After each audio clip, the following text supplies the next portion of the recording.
Certainly.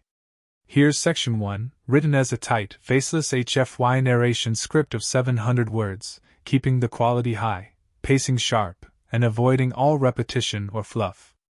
The delivery assumes a direct voiceover tone, intelligent, observational, slightly critical, with a slow build of intrigue. The Galactic Academy was an institution that prided itself on intellectual superiority.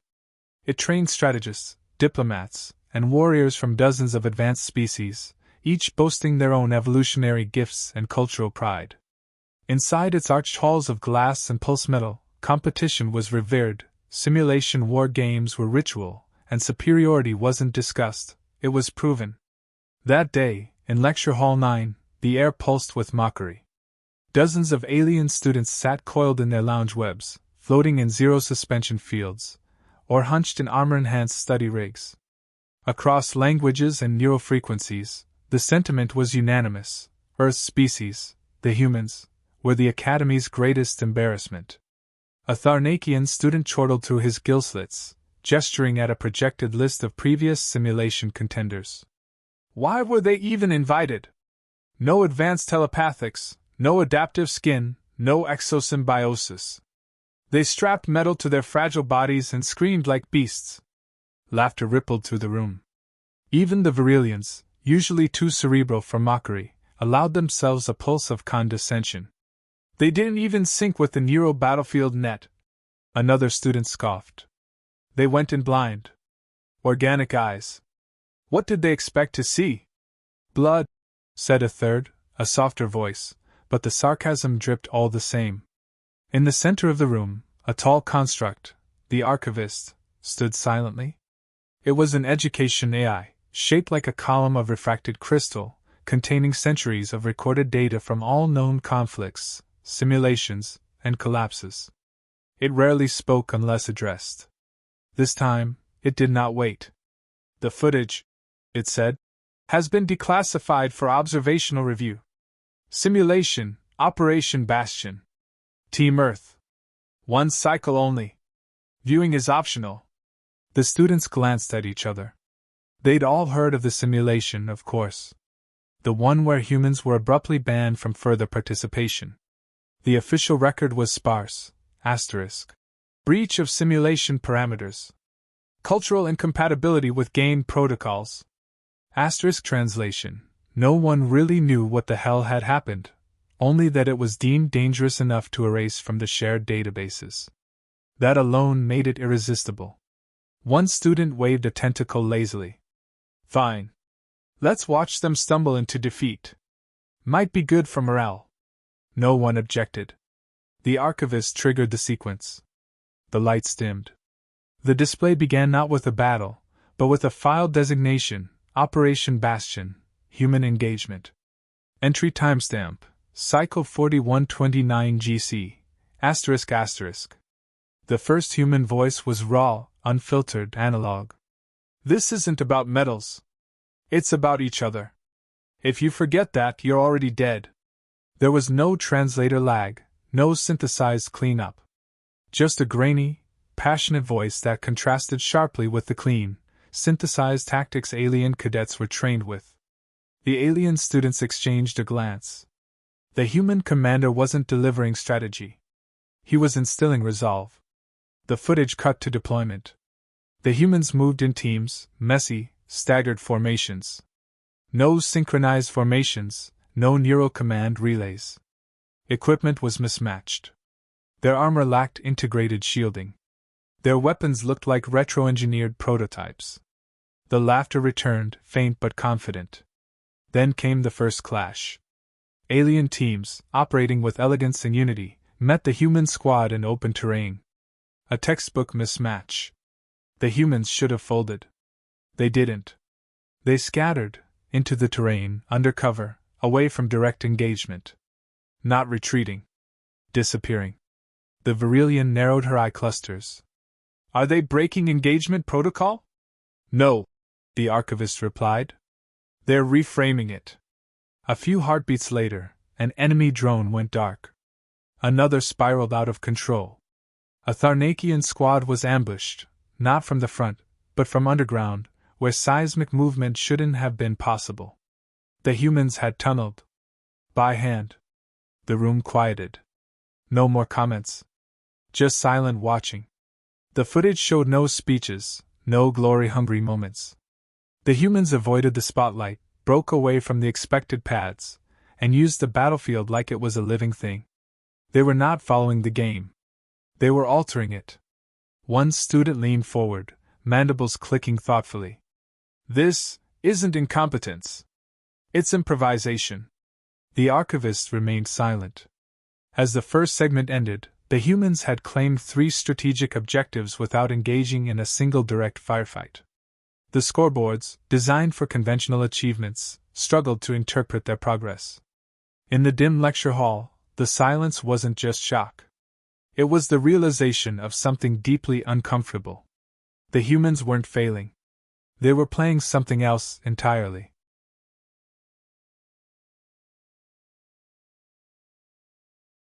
The second segment resumed without commentary. Metrics flickered on the edge of the display: battlefield integrity, AI responsiveness, environmental shifts, while human metrics remained anomalous. Unlinked to the simulation net, their team behaved like a rogue element, invisible to the usual predictive algorithms. No uplinks. No auto-calibrations. Just static, dust, and erratic heat signatures. The alien students focused now, eyes narrowing. The human squad had entered Zone Delta, designed as a containment trap by the simulation's architects. No terrain advantage, no electromagnetic shelter, nothing but exposed flatlands. Predictably fatal. But the humans didn't stop. They crossed into the zone, then scattered in complete silence. No commands, no network pings. One soldier detached a weapon component and buried it in the dirt. Another marked something on her palm with soot. A third walked directly into an active drone patrol and dropped his weapon. Hands up. The drone scanned him, prepared to fire. Then hesitated. Another drone collapsed from the sky. No gunfire. No sign of damage. The human prisoner vanished from view. Data flagged a breach, hijacked drone protocol. One student blinked. "They're not just hiding. They're infiltrating their own sim nodes." The archivist responded evenly. "Incorrect. They are not infiltrating. They are rewriting subroutines to observe behavior." Within moments, it became clear: the humans had never intended to fight Zone Delta. They were mapping its AI behaviors, testing edge case logic. One altered a drone's patrol loop by mimicking a wounded civilian. Another triggered a localized weather manipulation system by stacking reflective surfaces over a thermal vent. Rain began to fall. None of this was in the original sim design. Within 10 minutes, a human unit used the now wet terrain to short a communications relay. In 20, that short triggered a feedback loop that disabled the entire Eastern Command grid. Not a single bullet had been fired. "They weaponized the weather," a student murmured. "In a simulation." "They weaponized the simulation," another corrected. The alien students leaned forward, no longer detached. Their earlier arrogance had vanished. The humans, once thought reckless, were systematic in their chaos. They exploited unanticipated interactions between subsystems. Not brute force. Not superior tech. Just deep, granular observation and adaptation. A Virilian, historically a top-tier strategist, focused intently. "They're treating the sim not as an opponent. Not even as a battlefield. As a codebase." The archivist did not reply. More footage rolled. A human corporal, cut off from her team, lured an enemy squad into an abandoned structure. She sealed the door behind them, not to kill, but to trigger an emergency safety override buried deep in the simulation's ethical constraint matrix. The system rerouted power to release the captives. The reroute overloaded the tracking system in Zone Echo. As a result, all thermal targeting was down for 5 minutes. The humans moved through that gap like water through cracked glass. In that window, they disabled 2 enemy strongholds and extracted a wounded operative. Total casualties 0. The students now leaned forward not in superiority but in stunned comprehension. Every move was precise. Nothing repeated. Nothing wasted. At one point, the human leader pulled up a physical map. Ink. Paper. Folded in quarters. One alien hissed involuntarily. They trust analog more than quantum. They trust intuition more than consensus. Another muttered. The humans weren't improvising due to ignorance. They were avoiding systems they didn't trust. Where alien forces relied on automation, humans reverted to tactile, immediate decision-making. It slowed them, but made them unreadable. A moment passed on screen. A human soldier disarmed a trap, then rearmed it, only backwards, using non-lethal components scavenged from his gear.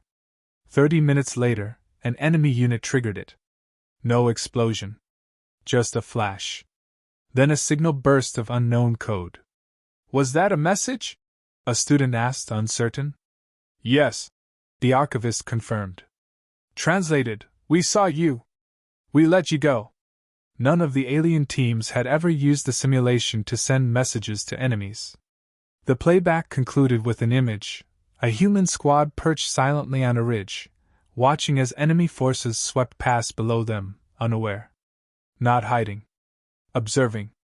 The display paused. No one spoke. The archivist broke the silence. At this point in the simulation, Earth's team had achieved 7 tactical victories, 3 soft neutralizations, and redefined 2 operational protocols. All without exceeding their weapon discharge limit. The room remained still. No laughter. No sarcasm. Just a slow, dawning recognition that something fundamental had been misunderstood.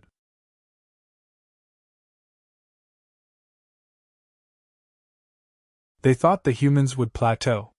That after the initial novelty, chaos would collapse into disorder. But what followed wasn't random. It was escalation.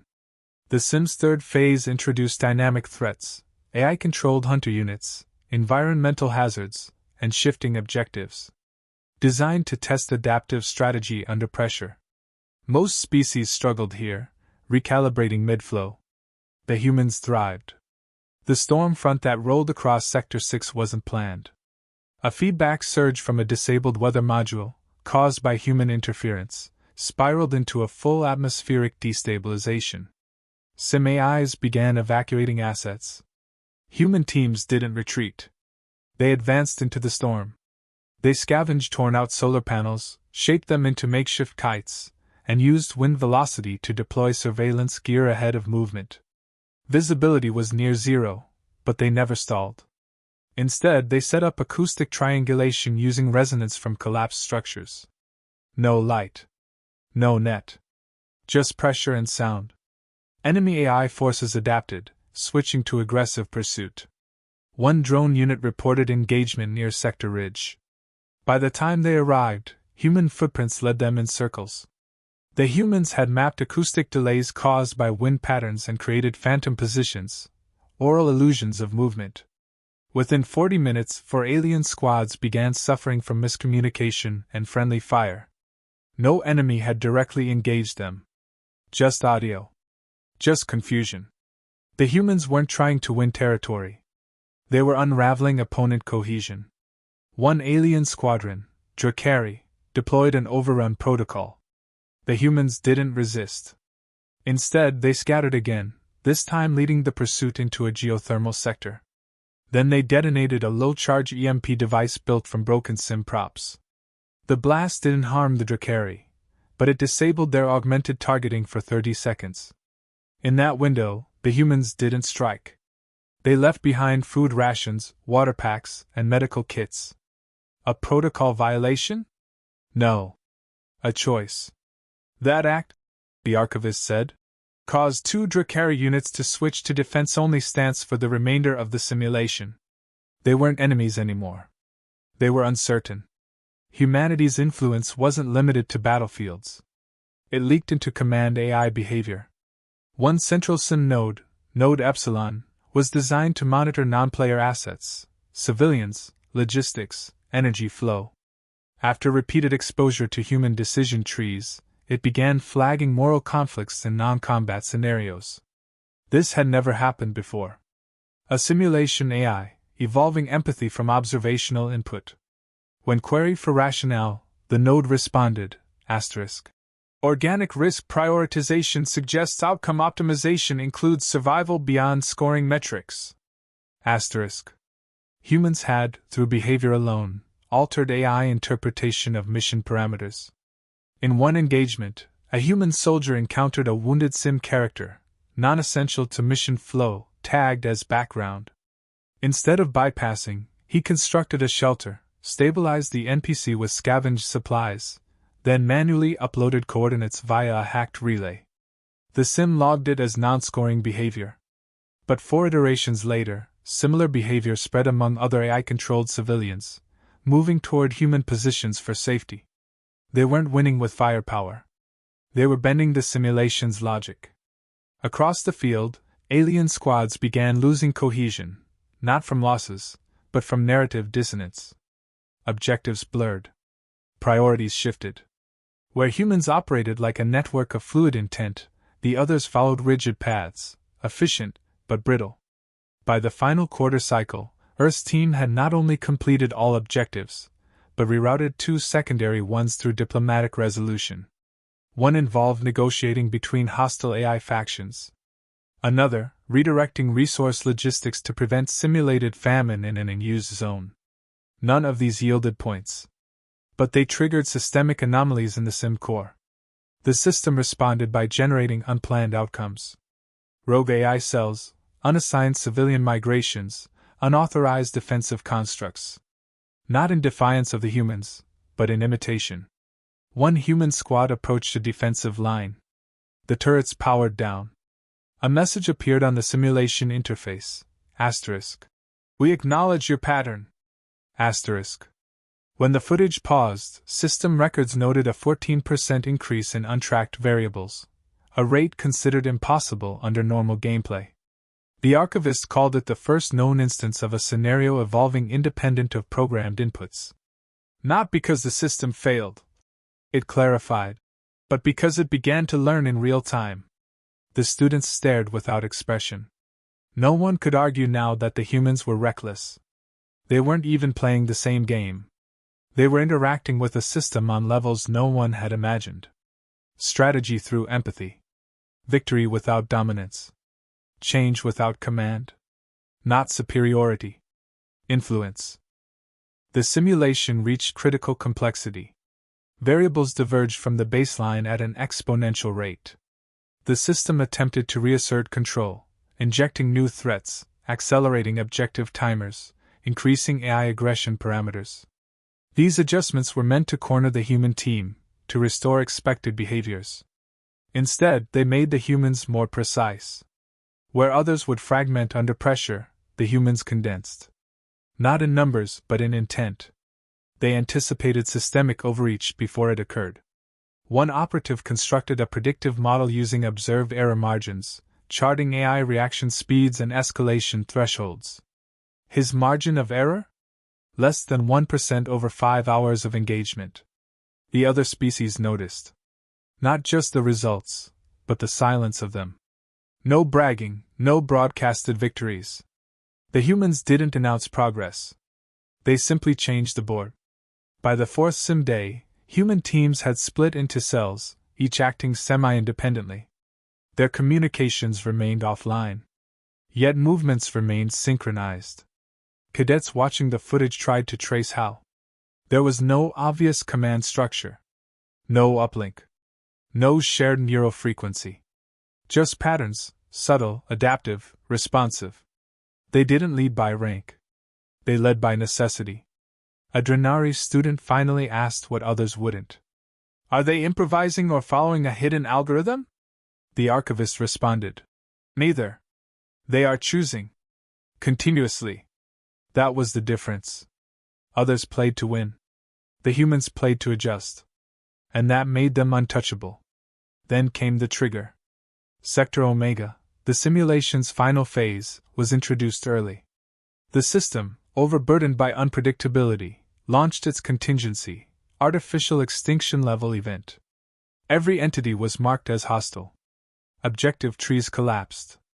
All alliances dissolved. Standard reaction protocol: consolidate, defend, endure. Human teams didn't defend. They accelerated.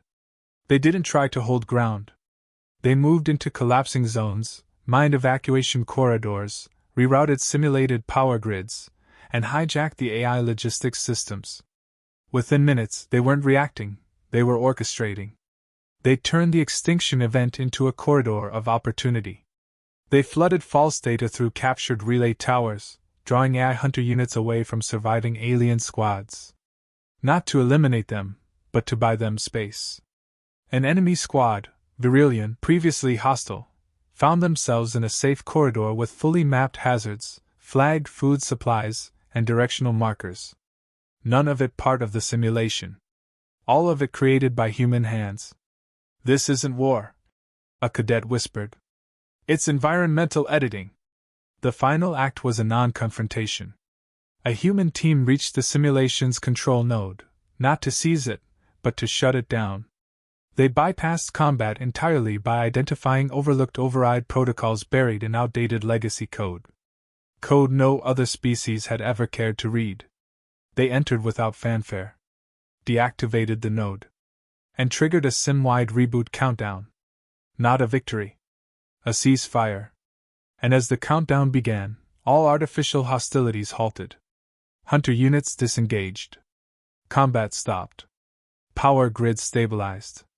The simulation, forced to account for a non-violent override, went dormant in place of total collapse. Final result: scenario ended by user override. Outcome: null victory. It was a deliberate non-win. No one had done that before. When asked to justify the act, the human squad leader left a short reply, asterisk. "Victory isn't the point. Survival with your conscience intact is." Asterisk. The Galactic Academy had never considered ethics of variable and tactical simulations. The assumption was always simple: maximize gain, minimize loss, secure dominance. The humans had introduced something foreign: constraint by choice, control through restraint. The footage ended. The room was silent. In less than 5 cycles, humanity had taken the most advanced simulation of tactical conflict ever created and redefined its rules through action alone. They hadn't asked permission. They hadn't demanded recognition. They'd seen a structure, and reshaped it through intent. The ban came quickly after. Official reasoning cited unquantifiable variables, corruption of predictive models, and disruption of educational value. Unofficially, everyone understood the real reason. The humans had made the simulation irrelevant. They weren't banned for losing. They were banned for proving they didn't need it. The footage ended, but the aftermath had only begun. No one spoke first. The silence in the hall wasn't confusion, it was weight. The kind that settles when certainty erodes. Everything the students had been taught, about strategy, power, efficiency, had been built on the assumption of predictability. But the humans didn't just disrupt the system. They exposed its fragility. Later that cycle, reports circulated. Faculty held emergency sessions to assess simulation parameters. Data analysts flagged every instance of deviation, but no fix existed. The problem wasn't a glitch. It was intention, human unpredictability layered with moral constraint. You couldn't code that out. You couldn't patch it. Because it wasn't a failure. It was a statement. Several students protested the footage's inclusion. Not because it was offensive, because it undermined years of instruction. What good were ranking tables or predictive models if someone could win by refusing to play by the metrics? What was dominance worth if it could be surrendered voluntarily, without loss? One instructor quietly recommended a moratorium on human case studies. Another called for isolation protocols. The most honest admitted it outright. "We're not prepared to teach what they've demonstrated." Outside the academy, the footage leaked. It was never meant to reach open channels, but nothing containing curiosity ever stays contained. Across outer worlds, fragments were dissected. Analysts debated tactics, scholars debated ethics.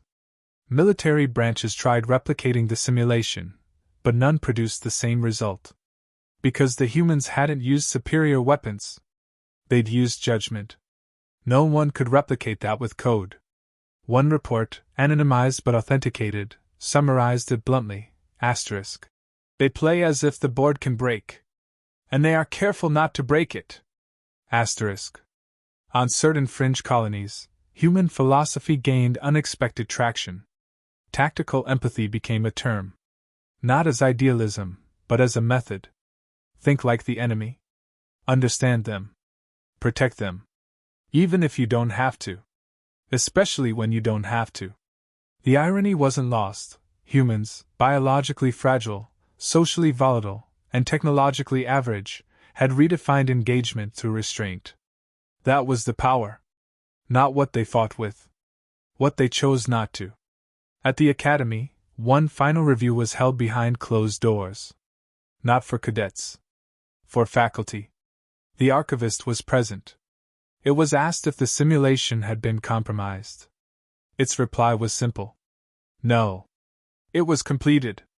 But not in the way you predicted. Was the scenario corrupted? No. It evolved. Are the humans dangerous? Not because of what they do. Because of what they leave behind. No one had expected humans to change the code. But they hadn't needed access to the systems. They'd used the one tool no simulation could account for, choice, grounded in purpose, not victory. In subsequent cycles, new regulations were issued. Simulations were hardened, ethics modules removed, unpredictability capped. No analog methods permitted. No isolated communications. And above all, no further invitations to Earth-born candidates. But the message had already taken root. For the first time in decades, students questioned their assignments. Not defiance, reflection. One Virillion team began using misdirection instead of force. A Drenari squad rerouted power during a test to save noncombatants, forfeiting their score. These weren't errors. They were echoes. The ban on humans had been intended to preserve the integrity of training. Instead, it revealed the limits of it. Later, when a cadet asked why Earth had been removed, a senior instructor paused, then answered, "Because they passed the test we didn't realize we were giving." What the simulation had shown wasn't supremacy. It was clarity. When humans played, they didn't just act. They considered the consequences beyond the scenario. Not for advantage. For alignment. Between means and meaning.